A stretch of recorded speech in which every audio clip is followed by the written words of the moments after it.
to pivot a little bit this week with Real Talk Roadie. Although The Summer I Turned Pretty does have some Southern New England themes to it. There's Cousins Beach. There's the fact that there was a train ride, bus ride in and without and around Westerly. There's Providence Hospital. So there are some Rhode Island connections to The Summer I Turned Pretty. But The Summer I Turned Pretty had quite a hold on us this summer. And to talk all about it, one of my dear friends and host of a really good podcast and native Rhode Islander, it's Liz Tucker. Hello, Liz. Hello, hello. Thank you for having me.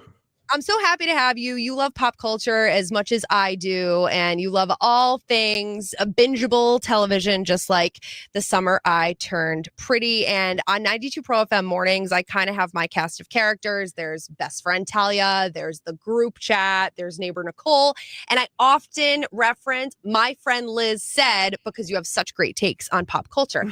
And that is why we had to have you on to talk about The Summer I Turned Pretty. Why do you think it had such a hold on us, specifically the millennial women, it seems, this past summer? I think that a combination of a young Leonardo DiCaprio looking young man as being one of the leads, I think that was a really smart move, even though I'm not 100% sold on his acting abilities. And I think that there's nothing that millennial women love more than a love triangle. We do. You know, we go back to Kelly and Brenda. Oh, yes. Jess and Dean. You know, there's so many.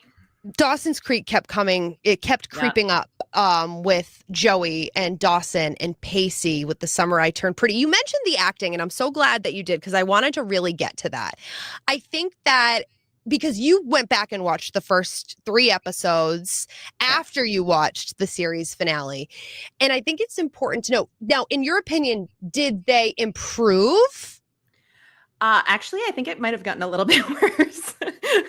I know, I will say I liked Jeremiah a lot more in the beginning because he was so fun.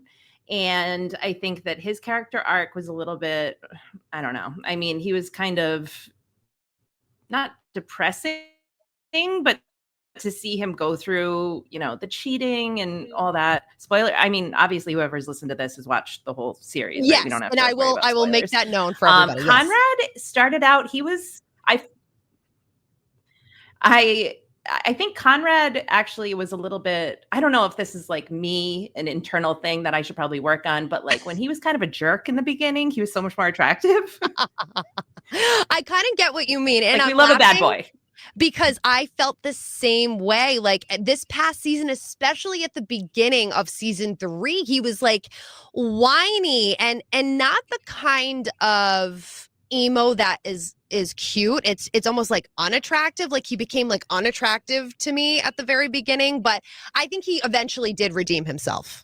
Well, he's like a sad boy. He's a bad boy in the beginning, and then he turns sad, and it's like, maybe go talk to your therapist, maybe a different therapist. We did see him sit down with a therapist at one point in this past season, I should say. I should have also mentioned this, Liz, you are also a hairstylist, and I wanted to really get your take, because if we're talking finale specific, not only do millennials feel like really leaning into a love triangle, we also classically lean into big haircuts. The Rachel. We have a lot of trauma with big haircuts. We do. And I think of Emily in Paris when she got like the trauma bangs, the breakup bangs. Do we think that Belly got that haircut to look like Laurel? I think she looked exactly like Laurel. I wanted it to be choppier and it was a little round for me. Like, you know, when somebody with really thick hair cuts their hair and doesn't do any layers, it gets very swoopy. Is a professional term I'm going to use. But I think that she was trying to be chic, I guess. I don't know. Cut out her past. I don't know. I don't think she was trying to look like Laurel. Speaking of Laurel, though, where was she? Why didn't she go visit her? I was thinking the same thing. I mean, Laurel, and is it her dad? I never know what James, is that her dad's name? I don't know. I don't know. You can tell me You could give me any name of that guy, that actor who Dan like looks like who a goes Dan. in and out of all these all of these TV shows. He randomly shows up. I was thinking the same thing, and I'm sure a lot of you were thinking the same thing. She was there for how long in Paris? She was there for over a year. One of the things I thought was really crazy is that the last 2 episodes, Belly didn't interact with anybody from the show besides Okay. Conrad. Yes, that was an issue that one of my coworkers, Barbie Joe, had an issue. She said to me before I watched the finale this week, she said, I loved all of it, except I have one issue with it. Her issue was that we didn't see all of the characters come together in the end. So Yeah. I wonder if that's just, we didn't know that there was going to be a movie coming out until 24 hours or something after the finale aired. So I'm Yep. thinking maybe that was like they're saving that for the movie, I It was guess. really weird. And I thought it was interesting in the very end, the juxtaposition of the second to last scene or whatever it was with Jeremiah and Taylor and everybody at this warm lighting dinner and having fun and laughing. And then you go to Conrad and Belly and it's so cold. It's just the two of them. Yes. It is. I was kind of thinking, like, lighting wise, everything looked so beautiful. And I was thinking to myself, I am watching it on a different TV than I usually watch it on, but I don't have that nice of a TV. I agree with you about the lighting. I do want to dive deeper into this finale episode. Did you feel like everybody seemed older? Yeah, I think, well, I'm also, they're older now, obviously, because there's been, 3 years since the beginning. That's true. They go way too. It was interesting how noticeable it was going back and watching the first episode, how much younger they seemed. True. But I'm wondering, like, what is going to happen with the movie? How long is this going to take? But no, yes, everybody seemed older in the finale. And there's one line in the finale I really loved, and it's kind of a throwaway line, and I'm hoping you caught it. So everybody is gathered at Belly's 22nd birthday party, and her former roommate, this guy that comes to the party with the glasses, the French dude, they were talking about cousins, where they all met the summer or whatever, where the whole thing takes place. And he goes, cousins? I thought they were brothers. Yeah, I know, that was funny. There weren't a lot of funny lines in it, so it really stood out. No, it was definitely one of the lighter of the whole episode. Now, when it comes to the Taylor Swift music of it all, I have a lot of thoughts on that. Please share with everybody. For those who don't know what we're talking about, you obviously probably noticed that they overused a lot of Taylor Swift music, especially this season. Jenny Han leans heavy, and not even just this season. If you go back, I don't think in the beginning it was as much, probably because they didn't have enough money to get it. I mean, how much, isn't it like $50,000 to use a Taylor Swift song? I still don't know the exact answers to that. We've been trying to figure that out on 92 Pro FM mornings, and we still don't have an answer. Mark Maron, when he did it in his comedy, that stand-up thing, did you see that? He used Bigger Than the Whole Sky. And a part of the joke, one of his jokes was using Bigger Than the Whole Sky. And I believe he said it was $50,000 for him to use it in that comedy special. That is some Amazon Prime money right there. That would be a lot of money. But I just think, and I'm a little nervous about even saying anything poor about Jenny Han, because I know this is a little bit of a bigger platform than I'm used to, but you're in a safe place. She kind of leaned a little heavy into that, to the point where it almost felt like it was doing the heavy lifting. Almost like overcompensating in a way. Yeah, like, I'm not gonna try to really write this well. I'm going to just play The One by Taylor Swift and hope that brings you to where you need to go. And I feel like there were so many times when it could have been something else. In the last episode, I believe that she used a Noah Kahan song. Mm-hmm. And Noah Kahan he loves a beat drop, he loves a really big moment.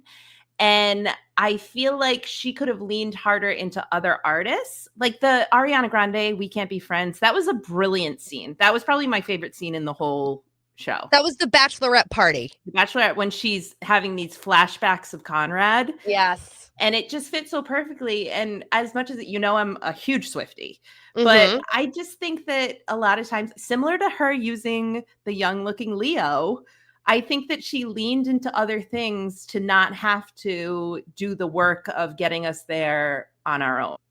The tropes. There was a lot of different millennial type tropes she leaned Yeah. into. There was a lot of the like Laguna Beach in the hills. Did you Yeah. notice this? Yeah. Laguna Beach, the hills, even the Jeremiah, we were on a break, felt a little bit Friends? targeted at us. It's like she was.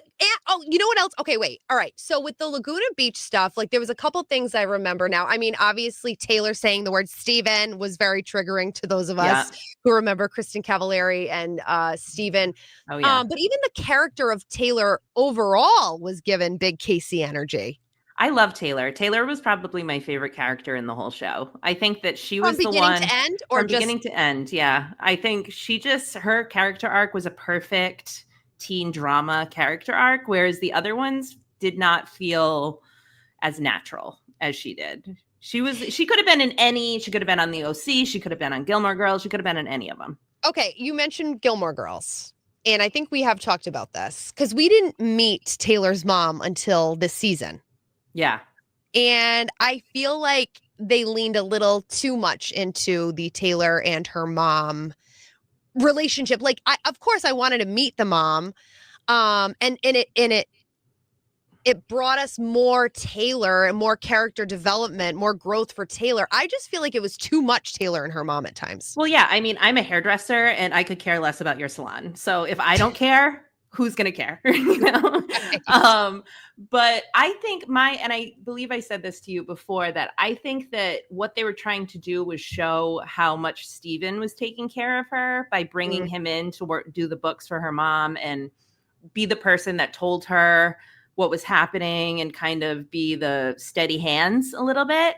Yeah. I don't think they needed to go as deep in it. Like, I don't care about your boyfriend. No, you know? No. And maybe I just felt some type of way because the mom looked our age, and I don't want to picture myself with a 22-year-old. She probably was around. I know.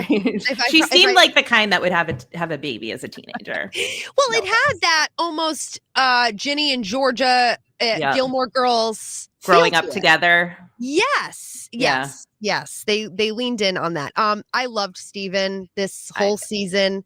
The hair was interesting. Right? They were like, we're gonna make you a little bit messy, you know.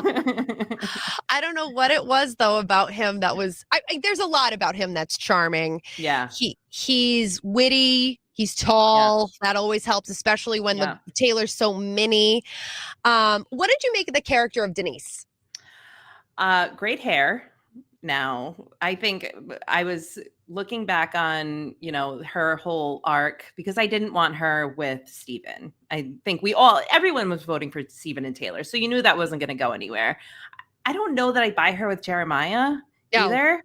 I did not like her at all. I remember at one point I searched on Twitter her name just to see what people were saying because I wanted to see if other people agreed. A lot of people liked her. I thought she was just kind of mean.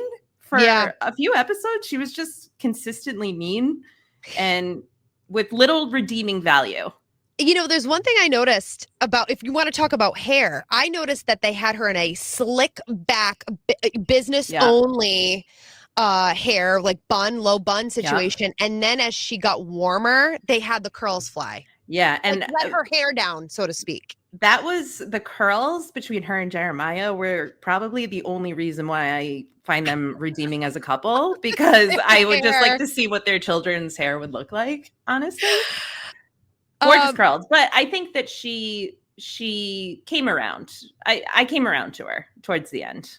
I want to mention this too, of the actor who plays Jeremiah. By the way, this came on right before we got on, Liz. I saw this come up on my feed, I should say, that they had the actress who plays Belly, Lola Tong, and the actor who plays Jeremiah film fake scenes in Paris to throw people off. Why? Who cares? Nobody cares. Save your money. Save your money for some more Taylor Swift songs. I know. Jenny probably heard that they did that on like a WB show and was like, oh, we have to. Oh, they did that on. I think they did that on Sex and the City at one point. Yeah. Well, also, nobody, as soon as Jeremiah cheated on her, nobody thought they were going to end up together. I Right. mean, you're not ending up with the guy that cheated on you. That was No such a chance. huge moment, wasn't it? Oh my God, when we found and Cabo, that's another Laguna Beach thing. I know. I was Cabo, thinking that Cabo, when you said that. Cabo. The interesting thing, though, to go back to the first episode, is that when you first meet them, everybody, Conrad and Steven, both view Belly as a little sister kind, and they're both very mean to her. When she goes to that bonfire in the first episode, they're both like, "What are you doing here?" Blah, blah, blah. Jeremiah is very kind to her. They have a very little kiddish relationship. Like, he comes into a room at one point, he's bouncing on the bed. He's like, "Can we go swimming? Can we go swimming?" And he's really nice to her. They really do have that best friend quality. And I almost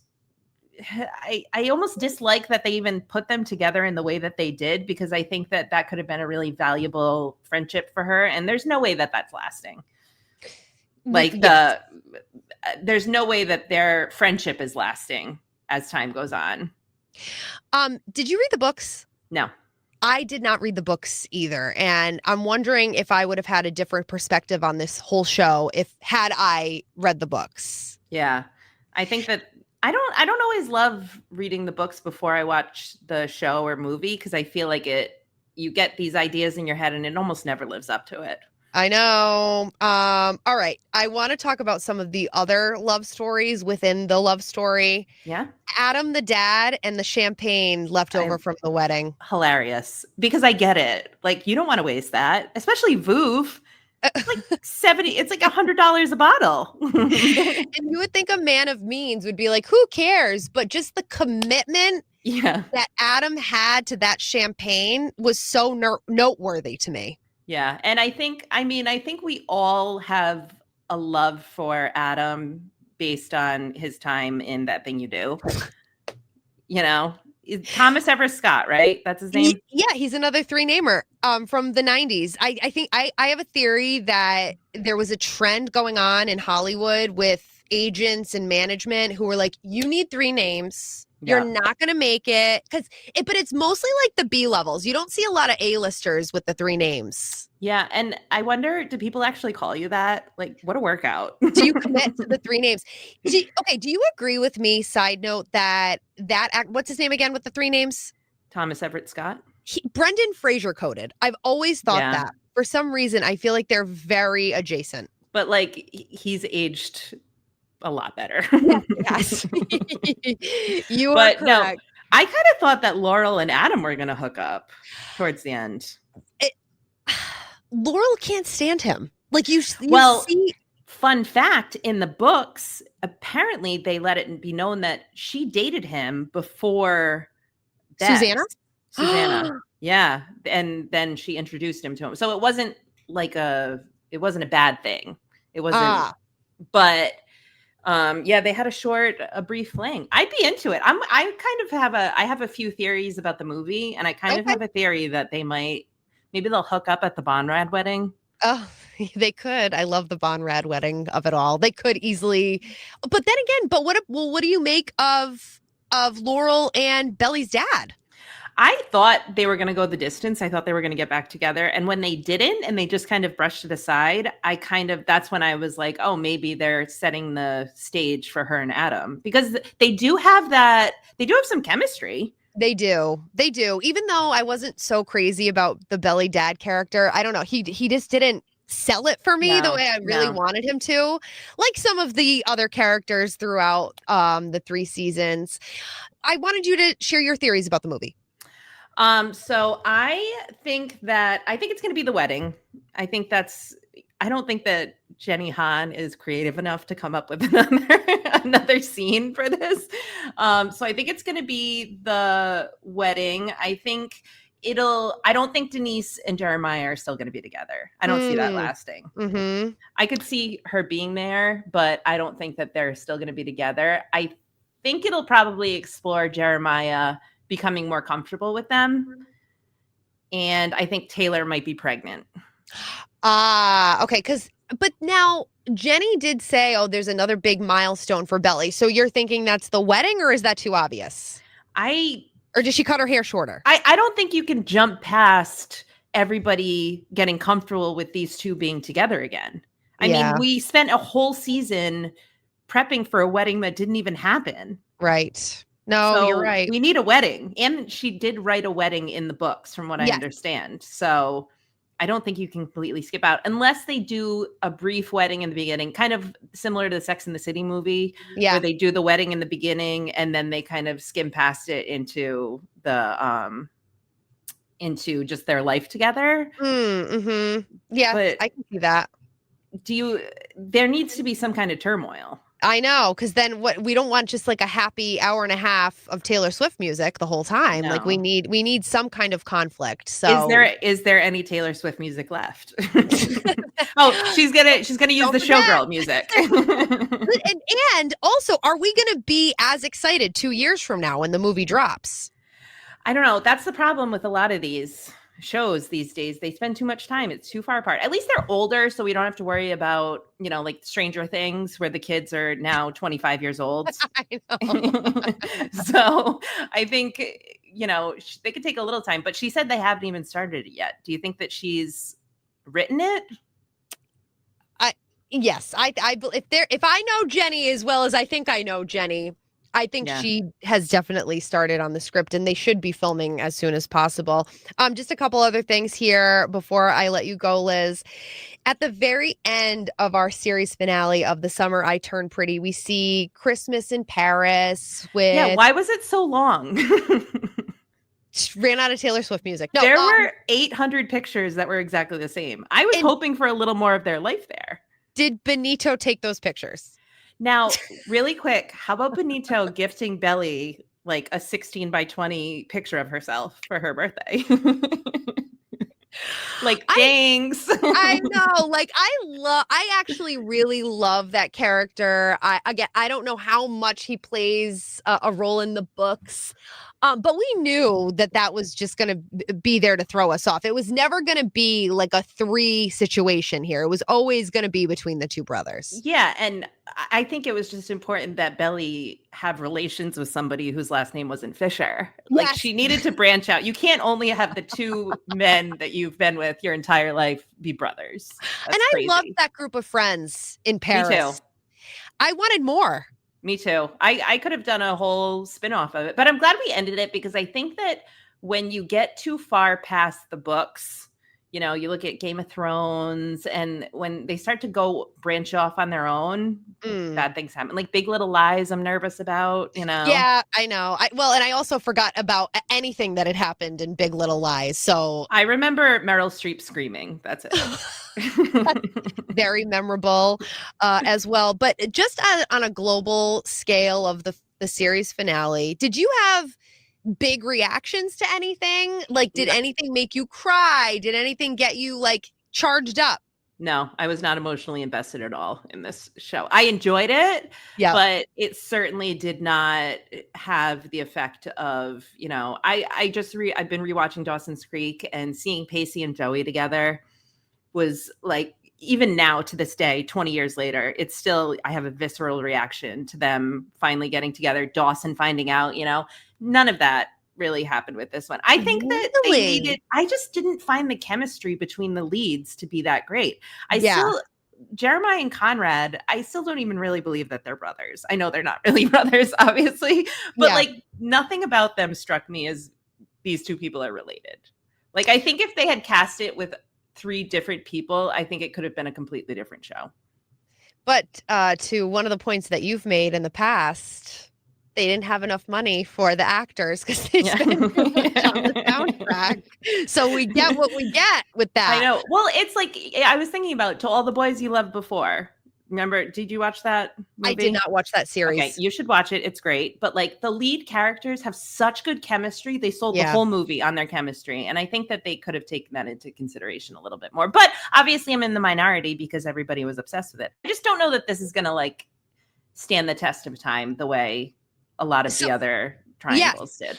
So even like when they're in the hallway of the Paris apartment, or like in the taxi cab home, like all of that didn't grab you as much, because it really the sex scene grabbed me. Yeah. that was something else. Wait, did you notice though that she was wearing her engagement ring to Jeremiah? I the did whole not. scene. I saw that. I didn't notice it, but I saw it. Somebody pointed it out. She had it on. At one point, she's laying in the bed with Conrad, and you can No. see it's on her finger. It's not on her engagement ring finger, but it's on her forefinger. Are And you then when she serious? went, yeah, and then when she went to the bathroom and she was scrolling through her text, they were saying, I don't know if this is true, that it seemed like she was looking for a text from Jeremiah, like a happy birthday text. So maybe there is more in the triangle. I did not clock the ring. I mean, it was so small. How could I? Yeah, I know. I know. I will say though, the sex scene was definitely, I saw a meme that was like, if only this was an HBO show. And I was like, Oh I my mean, God. Like I Euphoria. was uncomfortable. I'm holding my 6-week-old and I'm like, I'm uncomfortable right now. Like, this is not appropriate. We could do a whole other episode of Real Talk Roadie based on shows we've watched during maternity leave that we wish we hadn't, Yeah. because Euphoria was one of them. Do you remember my situation with the affair? We don't have time to even get into that one right now, but I had a whole thing. Anyway, I will say this. When I watched the finale, I loved it overall. Yeah. I loved the will they won't they at the end, because we needed that payoff at the end. I loved the train. But you know what I loved the most, and I know it was so simple and so like pedestrian, but I love the dialogue. I loved at the Yeah. end, like, I have The brown hair, talking. I Yeah. have brown eyes, and I love Conrad Fisher. Like, even now, like, that stuff grabs me. Yeah, I thought just how slow it was with her and him, the talking, and the moment when he takes the joint and he puts it away, that was really hot. That was. And they did so much with that. I wish there would have been more of that chemistry through the entire series, because I think they really did nail it the last episode. I was worried. I mean, he seemed kind of like a stage 5. I'm like, why are you going to Paris? She doesn't want you there. She sent you like a 3-word postcard. Okay, thanks. Bye. I did like, though, the parallel of him outside waiting and then her running inside, because we think she doesn't give a you know what, and she's inside, like, doing her lipstick. And I loved her whole look though in Paris. I liked the like beige fit, and the short hair worked for me until after they like slept together or whatever. And that's when I was like, I gotta text Liz, is that a wig or isn't it? And it turns out she did really cut her hair. But I'm with you, like what we said at the beginning, with the hair like flop, whatever the word you used, swirly. Swoopy, I think. Swoopy. Yes. No, I liked her whole shtick. I liked her whole outfit. I did think it was a little bit of impractical footwear. You're walking around a city. I don't know that you should be in these espadrilles. They're cute. I want them. I want to buy them for next summer, but that's a good point too. Liz, tell us about your pod and where we can listen to it. Yes, it's a really good podcast with Greg and Liz. We are on a brief hiatus now, but we do have 100 episodes, and you can check them out. It's all different topics, very fun. You can pick and choose whichever ones you want to listen to. You've been on it a few times. Yeah, I love it. So it is on anywhere you find it, Spotify, Apple. We're coming back in 2 weeks. I believe we're coming back the first week in October. We'll be back for season 3. So check it out. It's fun. It's a really good podcast. And Liz, do you want to plug the hair side of things? Oh, right. My actual job. Yes, I work at I own a hair and makeup company that does weddings, but I also work in a salon in Cranston on Oak Lawn Ave, your hometown. You can check me out on Instagram at Dylan Elizabeth Beauty. And I have a website, www.dylanelizabethbeauty.com. You can send me a message through there if you want to come in. And here's what's great about Liz. If you go in there and you say, I want the belly, and she doesn't think it's a great idea, she's going to give you options around it. Oh, I'll tell you. Don't even worry. She'll be very straight up with you. Liz, thank you so much for discussing. Thank you for having me. This was great. I'll come back anytime to talk about any teen drama or anything else. Let me tell you, we are, as the kids like to say, we are eating good. We are fed. There is so much to talk about in the next few months. We're going to definitely have you back, Liz. Thank you so much. All right. Thank you.